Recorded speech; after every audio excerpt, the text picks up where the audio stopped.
When my father-in-law leaned into the microphone and called me an idiot, I felt the room tilt, like the floor itself had decided I didn't belong on it. The word hung there, idiot, polished and cruel, wrapped in a laugh that invited everyone else to laugh along. Crystal glasses chimed. Someone coughed. My bride's hand tightened around mine, a small, frantic squeeze that said, "Please don't move." I didn't. I stood very still, staring at the white linen on the head table, counting the tiny embroidered leaves like they might anchor me. He smiled as if he'd paid for that moment, as if this was his gift. "An idiot," he repeated, louder this time, patting the air. "But I suppose we all make mistakes." People laughed because they were told to. I heard my mother inhale sharply behind me. I smelled roast chicken cooling under heat lamps and the sharp sweetness of champagne. Somewhere a fork clinked against a plate, and that small sound felt louder than the band warming up in the corner. I remember thinking, if I speak now, it will be a scream. So I didn't speak. Not yet. I want you to understand who I was before that moment, before the microphone and the laughter and the word that tried to shrink me. I was not brave in the loud ways. I was the kind of man who fixed things quietly, leaky faucets, broken trust, long days without asking for applause. I believed, foolishly perhaps, that patience could outlast cruelty if you fed it enough dignity. My life before the wedding was ordinary in the best sense. I woke early. I drank my coffee black because cream felt like a luxury I hadn't earned yet. I worked with my hands and my head, numbers during the day, wood in the evenings. I liked the sound of a plane smoothing rough edges. It reminded me that pressure could make something beautiful if you didn't rush it. I met my wife, Elena, on a Tuesday that smelled like rain. She stood in line behind me at the hardware store, tapping her card against her palm while I argued with myself over which hinges to buy. She laughed, soft, not unkind, and said, "You know, either one will hold a door." It felt like advice for more than hinges. We talked about nothing important and everything that mattered. By the time I paid, I hoped she'd still be there when I turned around. She was. Her father, Robert Hale, entered my life the way storms enter weather forecasts, predicted, discussed, underestimated. He was a man whose name opened doors and closed mouths. He had built an empire on contracts and handshakes, on rooms where people leaned in to hear him speak. When he shook my hand the first time, his grip was firm but brief, like he'd already decided how long I deserved. "You're handy," he said, glancing at my calloused fingers as if they were a curiosity. Not a compliment, an observation. I tried. God, how I tried. I showed up early. I spoke respectfully. I listened. When he made jokes that landed like tests, I laughed a second late so he could hear the effort. Elena noticed. She would rub her thumb over my knuckle under the table, a private apology for a man she loved but did not excuse. "It's not personal," she told me one night, folding laundry with careful precision. "He's hard on everyone." But there are different kinds of hard. There's the kind that builds muscle and the kind that bruises bone. Robert's hardness was selective. It spared those who mirrored him and pressed down on those who didn't. The first clue that something else lived under his disdain came quietly. It was a pause, a look exchanged too quickly to be accidental. We were at a family dinner, polished wood, heavy curtains, a house that smelled faintly of lemon oil and old money. Robert asked Elena about the wedding plans, then turned to me. "And you," he said, "what exactly do you bring to this union?" The room waited. I felt my ears warm. "I bring steadiness," I said, because it was true. "I bring work. I bring care." He smiled without showing his teeth. "We'll see." After that, little things piled up. Invitations arrived late. Conversations stopped when I entered rooms. Once I found a document on the printer in Robert's study, nothing scandalous on its face, just a familiar letterhead and a signature I recognized from somewhere I couldn't place. When he saw me reading it, he took it from me with a laugh that didn't reach his eyes. "Curiosity can be dangerous," he said. I told myself I was imagining patterns because I wanted to belong. I told myself love didn't require approval. I told myself a wedding would soften him, that seeing his daughter happy would sand down the edges he wore like armor. The morning of the wedding, the sky was a clean blue that felt like a blessing. I buttoned my shirt slowly. My hands shook. My mother kissed my cheek and straightened my tie, her fingers lingering as if to memorize me. "Whatever happens," she whispered, "stand tall." I thought I knew what she meant. At the venue, Elena looked like quiet courage. When she smiled at me, the noise of the room receded. For a moment, it was just us. We said our vows. We promised the small things, the Tuesday mornings, the hinge decisions, the patience to listen. When we kissed, I heard applause that felt earned. Then came the speeches. Robert rose with the ease of a man accustomed to standing. He adjusted the microphone. He cleared his throat. He spoke of legacy and standards and expectations. He spoke of love as if it were a transaction. And then he said the word, idiot. He said it like a verdict. The laughter came again, uncertain, obedient.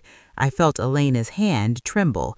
I felt something else, too, an old weight shifting, a door inside me opening not to rage, but to resolve.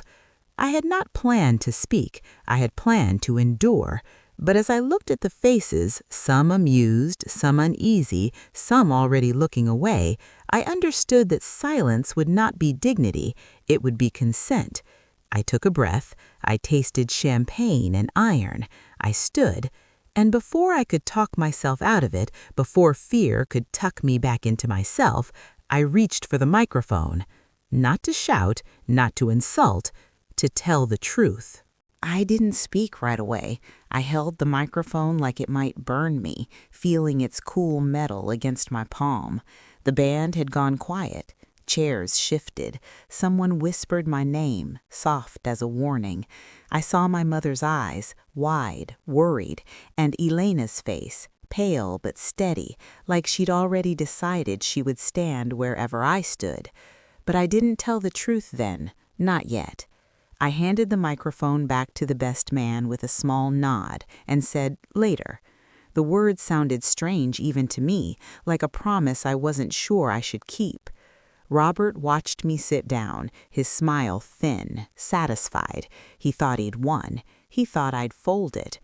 That's the thing about people who mistake silence for weakness. They never hear the plans being made inside it.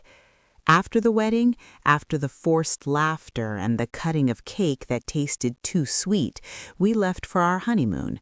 We drove north with the windows down, the road humming under the tires, the world narrowing to a ribbon of asphalt and pine. Elena slept with her head against the window, her breath fogging the glass. I drove and replayed the speech in my head, each word pressing like a bruise. "I'm sorry," she said later, when we stopped for gas and stale coffee. She said it the way you say sorry for weather you didn't make but still feel responsible for. He shouldn't have said that. "I know," I said, and I did. What I didn't say was how the word had landed on something already cracked, how it had confirmed a feeling I'd been carrying quietly, that Robert's contempt wasn't just personal, it was defensive. People don't guard empty rooms. We settled into married life gently. Mornings came with routines we built together, Elena humming while she cooked eggs, me packing lunches, the radio murmuring news we half listened to. We laughed about small things, we argued about paint colors and made up over takeout eaten from cartons on the living room floor.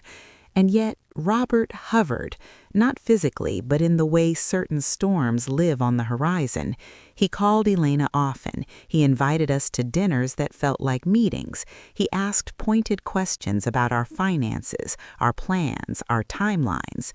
"What's your 5-year outlook?" he asked once, slicing steak with surgical precision. "To be happy," I said. He didn't laugh. The first real clue came on a Thursday afternoon that smelled like sawdust and rain. I was in my workshop, sanding a tabletop I'd promised a neighbor, when my phone buzzed, a message from an unknown number. "You should ask him about 2008. That was it. No name, no explanation. I stared at the screen until it dimmed. 2008 had been a year people spoke about in hushed tones, markets collapsing, fortunes evaporating. Robert rarely mentioned it. When he did, it was as a survivor tells a story that flatters his strength. I showed Elena the message that evening. She frowned, her thumb hovering over the screen. "Probably a scam, or someone trying to stir trouble." "Maybe," I said, but something in my chest had already begun to thrum, a low note of recognition. The letterhead I'd seen in his study, the signature that tugged at memory, the way conversations died around me like snuffed candles. I tried to let it go. I wanted peace more than I wanted answers, but curiosity once awakened is a restless thing. It wakes you at odd hours. It sits with you while you drink your coffee. It asks questions while you're busy pretending not to hear. A week later, at another family dinner, Robert drank more than usual. His laughter was louder, less controlled. When Elena stepped away to take a call, he leaned toward me. "You know," he said, lowering his voice, "respect is earned." "I agree," he replied. "Good. Then you'll understand why some doors remain closed." He reached for his glass, and as he did, a folder slid from his briefcase and spilled onto the floor. Papers scattered. I bent to help him gather them, catching glimpses of dates, numbers, a familiar logo. There it was again, that signature. "Careful," he snapped, snatching the papers from my hands. His face flushed, not with anger exactly, with fear. That night, Elena fell asleep quickly, exhaustion finally claiming her. I lay awake staring at the ceiling, listening to the house settle. I thought about 2008. I thought about the anonymous message. I thought about the way Robert flinched when I touched those papers. I didn't want to become a man who snooped. I didn't want to betray trust. But trust, I was learning, is a two-way bridge. When one side burns it, the other is left standing alone. So I did what I do best. I worked quietly. I started with public records, old court filings, news archives buried under newer headlines. It took time, it took patience, it took the willingness to read between lines written to obscure rather than reveal. And then I found it. A company that no longer existed, a lawsuit settled out of court, a whistleblower whose name appeared once and then disappeared from the story entirely. The signature on the documents matched the one I'd seen, Robert's. But the role he'd played wasn't the one he told at dinner parties. He wasn't the savior. He was the architect. I felt sick, not triumphant, not angry in the way movies teach you to be, just heavy. This was not a small sin. It was the kind that ripples outward, touching lives that never know the hand that moved the water. I closed my laptop and sat in the dark. Elena slept, unaware of the fault line running under her family's history. I wondered if she knew. I wondered if she suspected. I wondered what the truth would cost her, and us. The next morning, I told her I needed time, not distance from her, but space to think. She nodded, trusting me in a way that felt like both gift and burden. Robert called later that day. His voice was brisk. "I hear you've been asking questions," he said. I smiled at the phone. "I hear a lot of things," I replied. There was a pause, a long one. "Be careful," he said finally. "Some doors hurt the people you love." "So does lying," and I hung up before he could answer. From that moment on, the air between us changed. Invitations stopped, smiles hardened. The family aligned itself instinctively, the way schools of fish move together when a shadow passed overhead. I didn't tell Elena everything, not yet.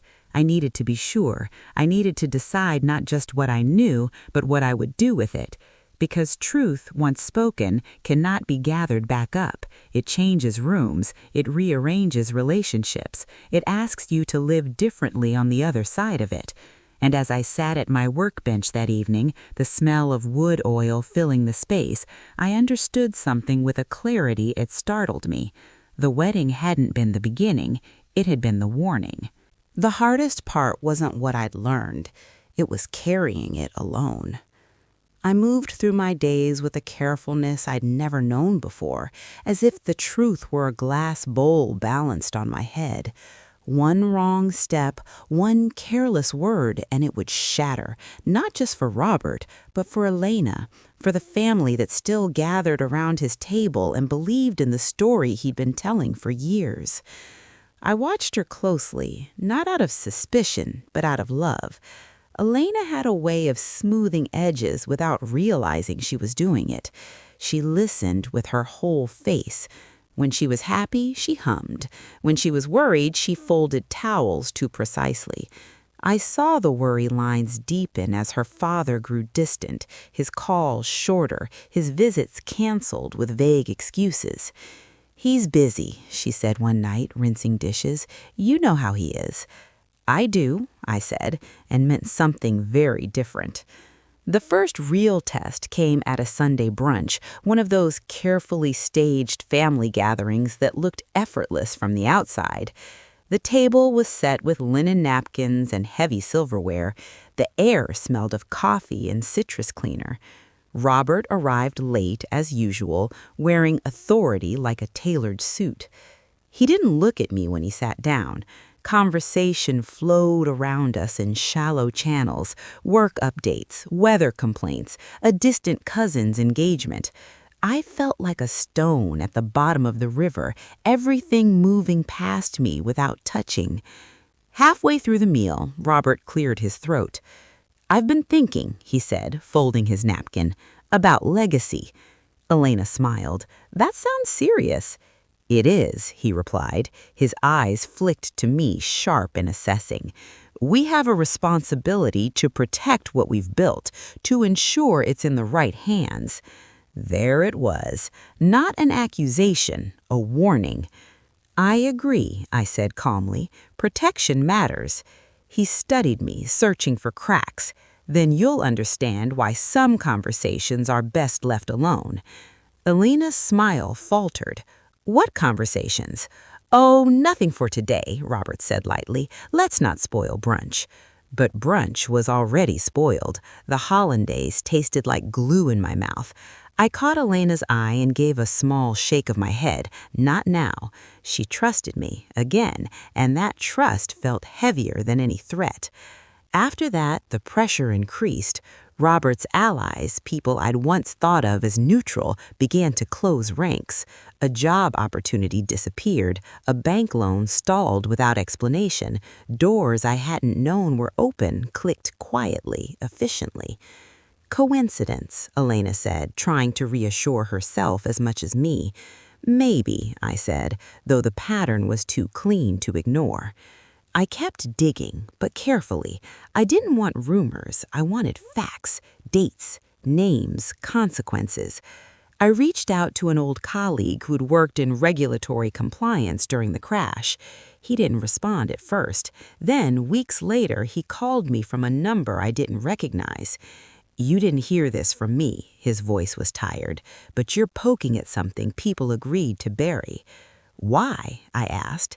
"Because burying it was cheaper than digging it up, and because the people hurt weren't powerful enough to make noise."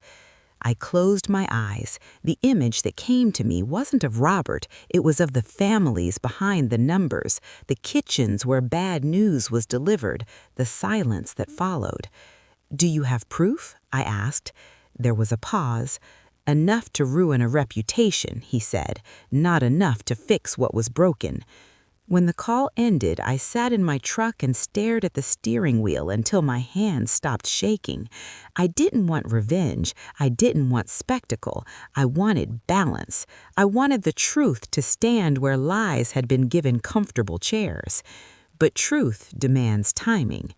The discovery that changed everything came by accident.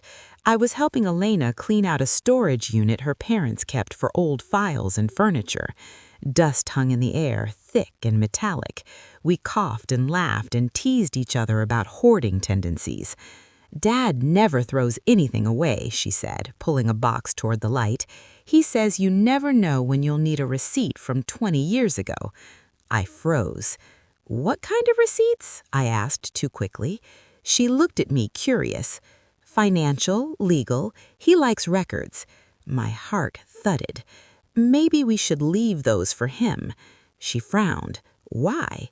"Because I was afraid of what she might find, because I was afraid of what it would do to her, because I'd already seen enough to know the shape of the truth, and I didn't want it to cut her."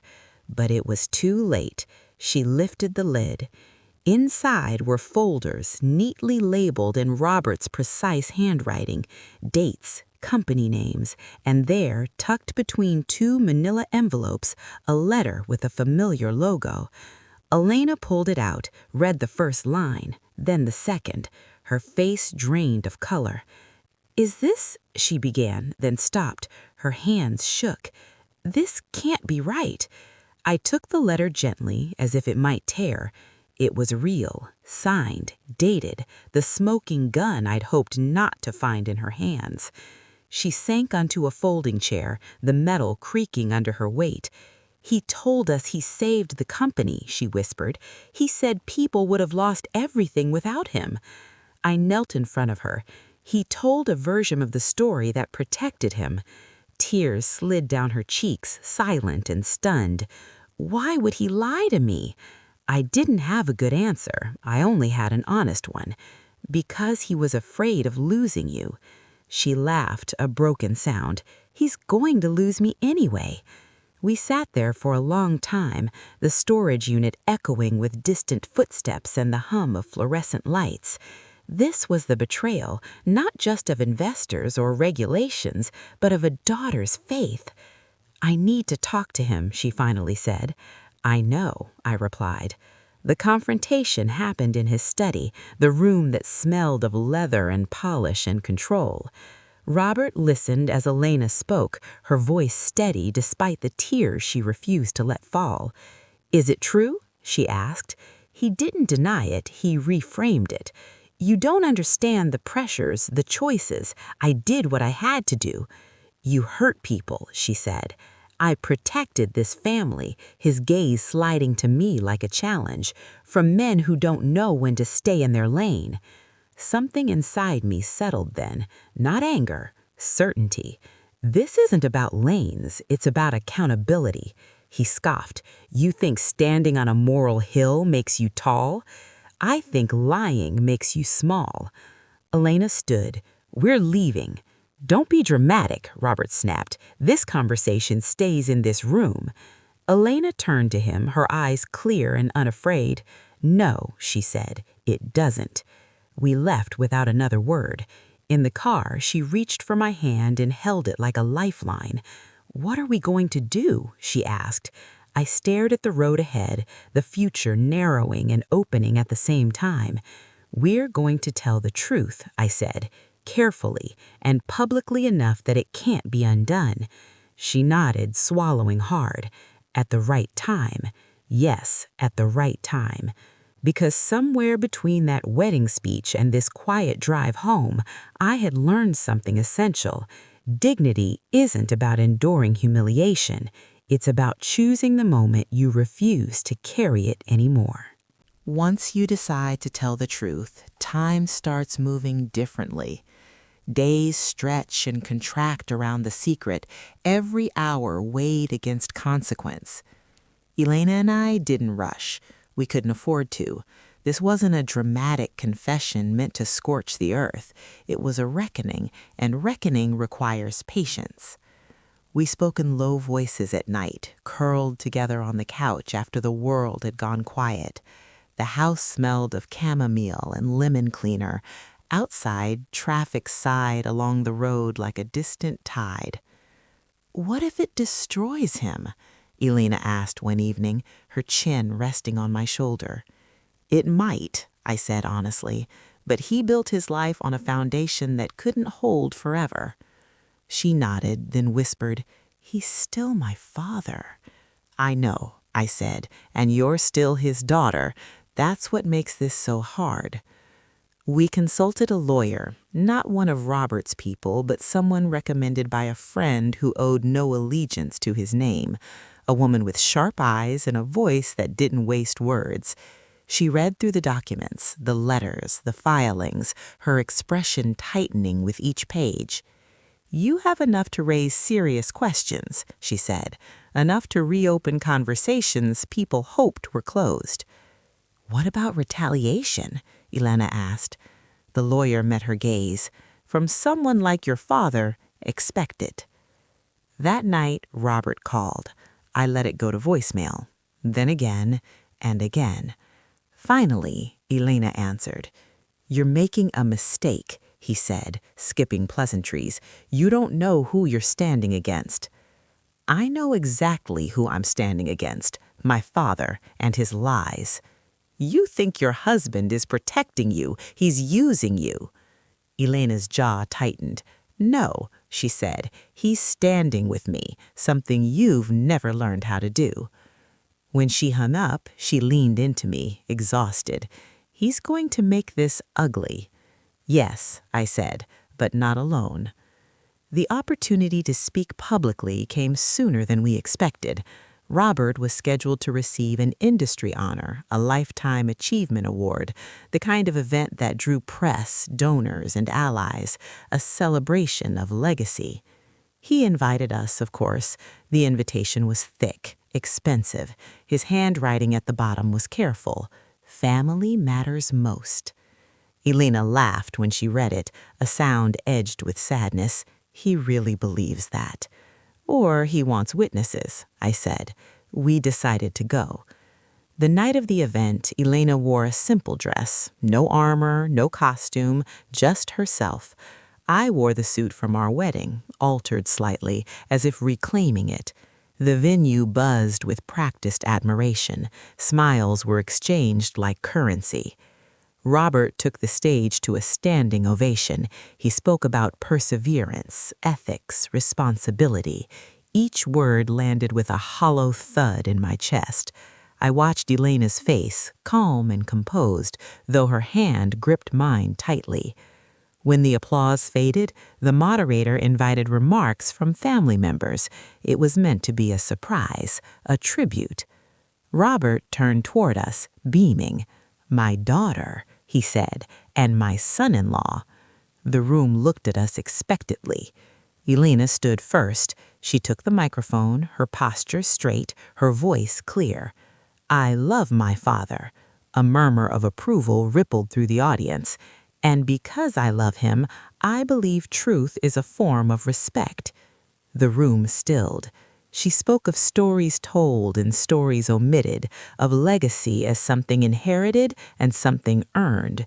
She didn't accuse, she invited reflection. When she finished, the applause was hesitant, confused. Then she handed me the microphone. I felt the same cool metal in my palm. I remembered the wedding, the word, the laughter. "I was called an idiot once," I said softly. A few nervous chuckles fluttered and died. I paused, letting silence do its work. In 2008, decisions were made that protected reputations and sacrificed people. Those decisions were documented. Those documents exist. A hush fell. Faces shifted. Phones lowered. I'm not here to humiliate. I'm here to correct the record. Robert stood up abruptly. "This is inappropriate," he barked. Elena stepped beside me. "Sit down," she said, not unkindly. "Please." He didn't. Security moved uncertain. The moderator hovered, pale. "We have submitted these documents to the appropriate authorities and to the board responsible for this honor." Gasps, whispers, the word scandal skittered across the room like broken glass. Robert's face changed then, not to anger, but to something smaller, panic. "You think this ends well?" he hissed. "You've ruined everything." "No," Elena said, her voice breaking at last. "You did." We left before anyone could stop us. Outside, the night air was cool and honest. Elena exhaled, a long breath she'd been holding for years. The aftermath was not cinematic. It was slow. Investigations, statements, friends choosing sides. Some turned away quietly, others reached out with apologies that came too late. Robert stopped calling. I heard later that the award was rescinded, that partnerships dissolved, that rooms once open to him fell silent. I didn't celebrate. Elena mourned a father she could no longer recognize. I held her while she cried. We talked about grief as something that doesn't require death, just loss of illusion. Weeks passed. Life found a new rhythm, quieter, truer. One evening, as we sat on the porch watching the sun sink in, Elena leaned her head against my shoulder. "He called you an idiot," she said softly. I smiled, tired but steady. "I know." She squeezed my hand. "He was wrong." "Yes," I said, "but he taught me something anyway." "What's that?" she asked. "That silence can look like peace, but sometimes it's just fear dressed nicely." The weeks after the gala felt like living in the quiet after a storm. Not the relief kind, but the kind where you walk outside and see what's been knocked loose. News moved in slow circles. Not headlines, not spectacle, just careful language and unnamed sources. Robert's name appeared less and less, as if absence itself were a verdict. Elena read everything once, then stopped. She said it made her feel like she was watching strangers discuss a man she used to know. "I don't want them to finish his story for me," she said. I understood. Closure isn't something you outsource. We focused on ordinary things: groceries, laundry, a leaky sink that took 3 trips to the hardware store because I kept forgetting the right washer, life asserting itself in small, stubborn ways. But even ordinary things change after a public reckoning. Conversations took on new weight. People spoke carefully around us as if we might shatter. Some avoided us entirely. Others leaned in too close, hungry for details we refused to give. "You're brave," they said. Bravery is a strange word. It assumes choice where there is often necessity. I hadn't felt brave. I'd felt cornered. One afternoon, my mother came by with soup. She set it on the stove, tasted it, added salt, tasted again. She always did that when she didn't know how to start. "I'm proud of you," she said finally, wiping her hands on a towel. "Not for what you did to him, for what you protected." I swallowed. It cost Elena. My mother nodded. "Truth always sends the bill to someone you love." Elena began seeing a therapist, a woman with a gentle voice and a way of asking questions that opened doors without pushing. She came home from sessions quiet, thoughtful. Sometimes she cried. Sometimes she laughed unexpectedly, surprised by the sound. "He taught me how to measure worth by performance," she said once. "I didn't even realize I was doing it." We talked about inherited patterns, about the difference between loyalty and silence. We talked about forgiveness, not as absolution, but as release. She wasn't ready for it yet. Maybe she never would be, and that was okay. The letter from Robert came in early autumn. The envelope was plain, no return address. His handwriting was careful, restrained. He didn't apologize, not exactly. He wrote about pressure, about fear, about believing he was doing the right thing in a broken system. He wrote about Elena as a child, about wanting to give her everything he never had. "I became someone I don't recognize, and I don't know how to become someone else at this age," he wrote. Elena read it twice. Then she folded it and put it in a drawer. "He still thinks this is about him," she said quietly. "Yes," I replied. "Maybe someday, but not today." We didn't respond. Winter came. Snow softened the edges of everything. The world slowed. Elena took a leave from work and spent mornings painting at the kitchen table, colors blooming under her hands. I built her a proper easel from leftover oak, sanding it smooth, fitting joints carefully. "Look at you," she teased, "always fixing things." "Not fixing," I said, "supporting." She smiled. The first time we ran into Robert after the gala was accidental. A grocery store, a narrow aisle. He looked smaller, not diminished, just human in a way I'd never seen. He nodded once. Elena nodded back. No words passed between them. As we walked away, Elena exhaled. "That was harder than I thought." "Harder than the truth?" I asked gently. She considered. "Different," she said. "Truth breaks. Silence erodes." Spring brought invitations we declined and new ones we accepted. A backyard barbecue with friends who didn't ask questions. A volunteer project rebuilding a community center damaged years earlier, the same year as the crash. Elena painted murals. I built benches. We worked alongside people who knew nothing of our story and everything about starting over. One afternoon, a man thanked us for the benches. He said, "They'll hold a lot of weight," testing one with a grin. "They're built for it," I replied. Later, Elena squeezed my hand. "You know," she said, "that's what you brought to our marriage." I raised an eyebrow. "Benches?" She said, "Steadiness, a place to sit when things get heavy." I thought of the wedding, of the word that had tried to reduce me, of the truth that had expanded both of us. By summer, the investigations had concluded, penalties assessed, recommendations made. No jail, no dramatic downfall, just consequences that lingered like a changed climate. Some people wanted more. Blood, maybe. I didn't. Justice isn't always loud. Sometimes it's just irreversible. Elena and I took a trip to the coast. We walked beaches where the tide erased hit prints as quickly as they were made. We talked about children, not plans, just possibilities. We talked about names we liked and values we wanted to pass on. Honesty, even when it's inconvenient. Especially then, I agreed. And on our last night, we sat by a fire and watched sparks rise and disappear. Elena leaned into me, warm and sure. "Would you do it again, knowing the cost?" I didn't answer right away. I listened to the ocean.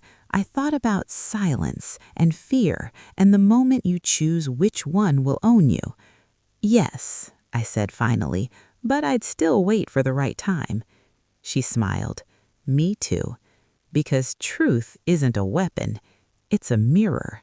And when you hold it up, you don't get to choose what others see, only whether you'll look away." The thing no one tells you about public consequences is how private they become afterward. Once the investigations ended and the conversations moved on to the next outrage, what remained was a quiet reshaping of lives. Elena and I didn't wake up to applause or vindication. We woke up to mornings that asked us to decide again and again what kind of people we would be now that the truth was no longer a secret. We moved houses that fall. Not far, just far enough to feel like a choice rather than a retreat. The new place had creaky floors and a yard that leaned toward wild if you didn't keep up with it. Elena liked that. "It doesn't pretend to be something it's not," she said, pushing hair from her face as she pulled weeds. Neighbors introduced themselves slowly, without the curiosity that had shadowed us before. They knew us as the couple who fixed the fence after a storm and shared tomatoes when the garden produced too many at once. It felt like starting over without erasing the past. Robert faded from our daily lives. He didn't disappear, people like him rarely do, but he stopped occupying space in our conversations. Elena spoke about him occasionally, usually in the past tense, not with bitterness, with a kind of careful distance, like touching something still warm. One evening, as we sorted through boxes we'd never unpacked, Elena found her wedding shoes. She held them for a long moment, turning them in her hands. "I used to think that day was ruined," she said. "And now?" I asked. "And now I think it told the truth early," she replied, "before we built our life on a lie." We talked about the wedding more openly then, the laughter, the word, the moment I stood. Elena admitted how scared she'd been, not of her father, but of what would happen if I spoke. "I was afraid you'd be hurt," she said, "but I was also afraid of what it would mean if you didn't." I nodded. I was afraid too. Fear doesn't disappear after you face it, it just changes shape. The public consequence for Robert wasn't a single event. It was a slow narrowing, fewer invitations, fewer calls returned. People who once sought his counsel now sought distance. He tried to rebuild, to reframe himself as a mentor, a voice of caution. Some listened, most moved on. He reached out once more, months later, asking to meet Elena for coffee. She said no. Not cruelly, just clearly. "I need time," she told him in a message she showed me before sending, "and honesty if there's ever going to be a conversation." He didn't reply. Elena's healing wasn't linear. Some days she was light, teasing me about my inability to keep houseplants alive. Other days she sat quietly, staring at nothing, grief folding in on itself. On one of those days, she said, "I keep wondering who I would have been if he'd been different." I sat beside her. "You're who you are because you questioned him, not because you became him." She leaned into me, and we stayed that way until the sun shifted and the room warmed. I found my own healing in work that mattered, not contracts or recognition, just building things that served people. Benches, ramps, shelves. I volunteered with a group that repaired homes for families who'd been displaced during the crash years earlier. No one knew my connection, no one asked. One afternoon, an older woman watched me install a handrail. "My husband used to do this," she said. "He believed in doing things right."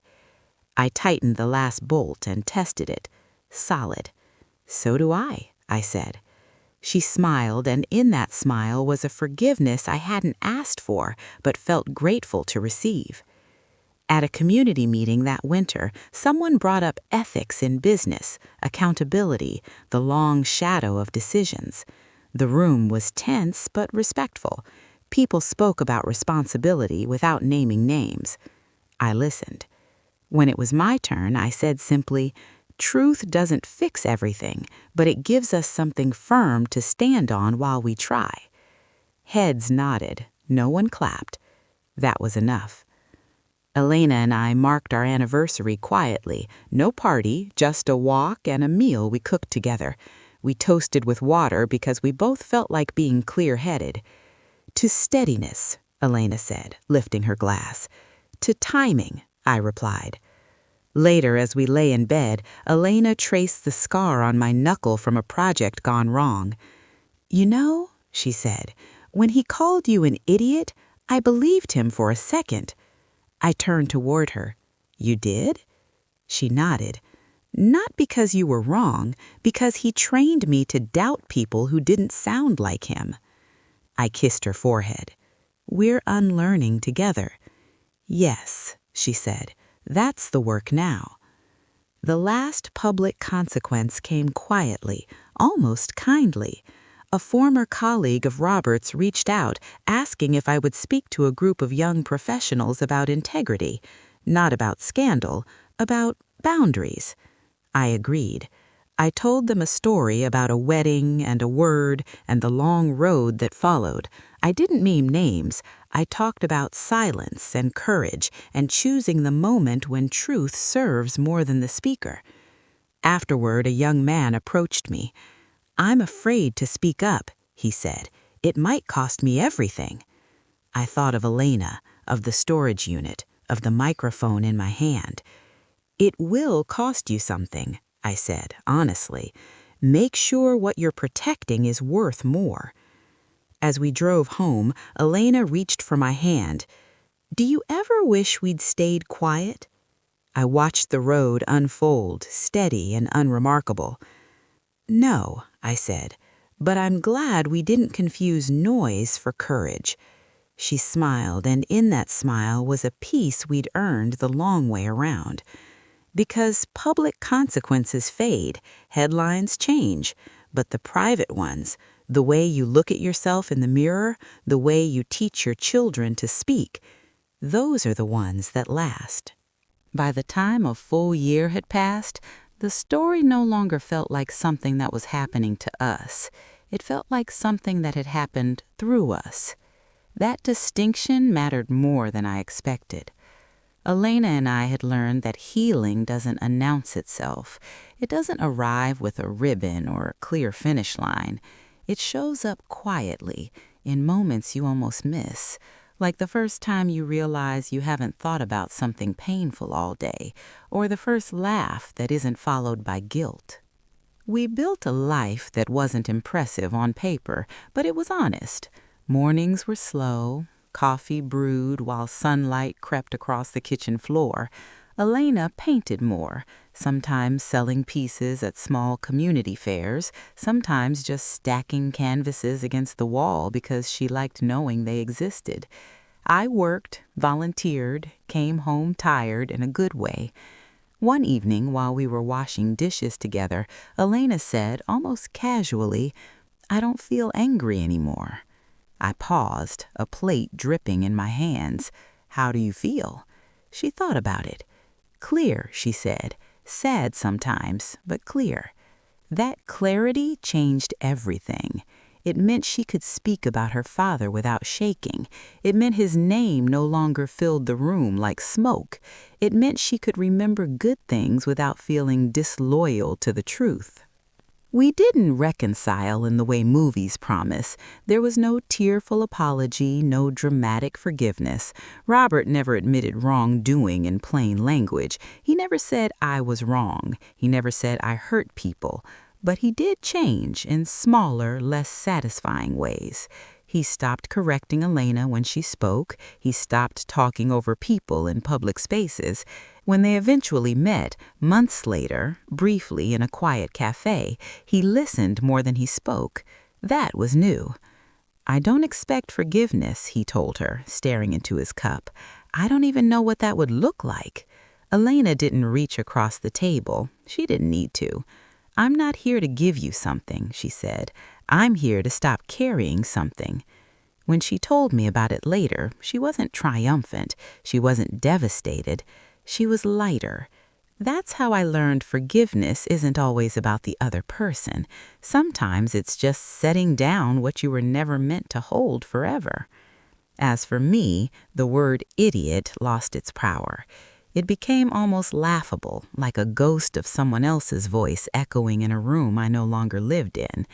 I understood finally that the insult had never been about intelligence. It had been about obedience, about knowing your place, about not asking questions that make powerful people uncomfortable. And I had asked the question anyway.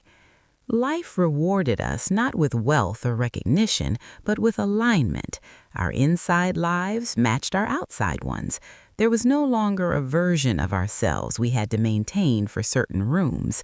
We hosted dinners that were loud and imperfect. We welcomed people who came as they were. When disagreements happened, they were spoken aloud, not buried. When apologies were needed, they were given without theater. One night, a friend asked Elena, "Do you ever regret how public it all became?" Elena glanced at me, then answered, "No, because what was hidden was already costing us more." That sentence stayed with me. What was hidden was already costing us more. The truth didn't destroy our marriage, it fortified it. It tested the beams and showed us which ones could hold weight. It taught us how to stand beside each other without flinching. Years from now, when we tell this story, if we tell it at all, it won't be about a villain or a hero. It will be about a choice, about timing, about the moment when silence stopped being neutral. I think often about that wedding hall, the white linens, the laughter that wasn't kind, the way my heart pounded so loudly I thought everyone could hear it. If I could speak to that version of myself now, I wouldn't tell him to be braver. I wouldn't tell him to be stronger. I'd tell him this: you are allowed to interrupt your own humiliation. Because dignity doesn't come from endurance alone. It comes from discernment, knowing when patience becomes permission and when love requires truth. Elena and I talk about children sometimes, not urgently, but hopefully. If we have them, I want them to know that respect isn't something you beg for, it's something you model. I want them to learn that family loyalty doesn't mean silence in the face of harm. It means holding each other to a standard that protects the vulnerable, not the powerful. And if one day they come home wounded by someone else's careless words, I hope they remember this story, not as a warning, but as a reassurance, that they don't have to swallow what hurts them just to keep the peace, that peace built on lies is only quiet on the surface. Now, when I think about Robert, I don't feel anger. I feel something closer to understanding. He was a man terrified of losing control in a world that rewards confidence more than conscience. That doesn't excuse what he did, but it explains why he mistook cruelty for strength. And I no longer need him to see me clearly. I see myself clearly now. I am not the word he used. I am the choice I made after. If you've listened this far, I want to ask you something, gently, honestly. Have you ever stayed quiet to keep the peace, even when that silence was costing you your dignity? And if so, what would it look like to choose truth not as revenge, but as release? Tell me in the comments, and if this story found you when you needed it, stay with us. There are more truths to tell, and you don't have to hear them alone.